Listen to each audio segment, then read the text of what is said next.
The Clark County School District has always sought to provide a positive and a safe environment for all students while they are at school. To align with that goal, a group of CCSD staff, students, community representatives, and faith leaders are looking at possible guidance for students who consider themselves transgender or gender diverse. With a growing regularity, principals have been seeking assistance from the district on policies and guidelines to help transgender or gender diverse students be treated fairly and equally. Over the last several years, many high-profile people have come forward and identified as transgender, helping bring the issue to a broader national audience. In the Clark County School District, some students have also identified as transgender or gender diverse. That's one reason the district convened a gender diverse working group to look at potential policies and guidelines to ensure these students, like all CCSD students, experience a safe and respectful environment at school. Another reason for the working group, says CCSD trustee Carolyn Edwards, is state law. SB 225 was passed in the last legislative session that does require us to have a policy addressing some of these issues. And so it also requires us to provide training for staff and principals so that they know how to handle this and what the issues are around confidentiality. The Gender Diverse Working Group is comprised of more than 30 members, including CCSD trustees, principals, and staff, as well as students, family representatives, community, and faith leaders.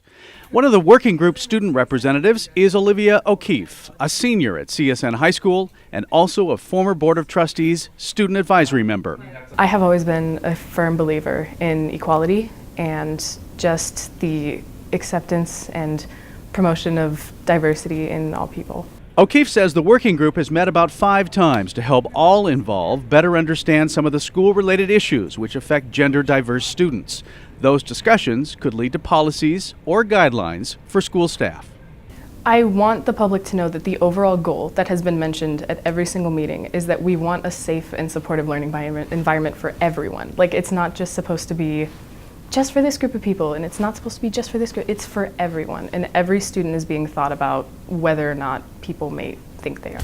At the center, which serves the LGBTQ community of Las Vegas, the school district gets high marks from Executive Director Andre Wade for starting these discussions and looking at possible solutions. If a child's going to school and they are not treated with equality, or they're not affirmed, they're being bullied and disregarded, then their ability to learn and to eventually graduate is diminished, and we don't want that.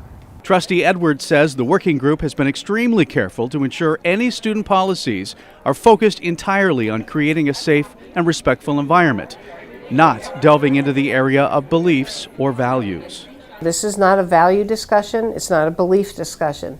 It is a discussion about students who identify in a certain way, who need to be ensured that they're safe at school and able to learn and do what they need to do to be fruitful, contributing citizens. Not taking any action on the issue, says Edwards, also leaves the district open to legal action, which has already hit some districts around the country.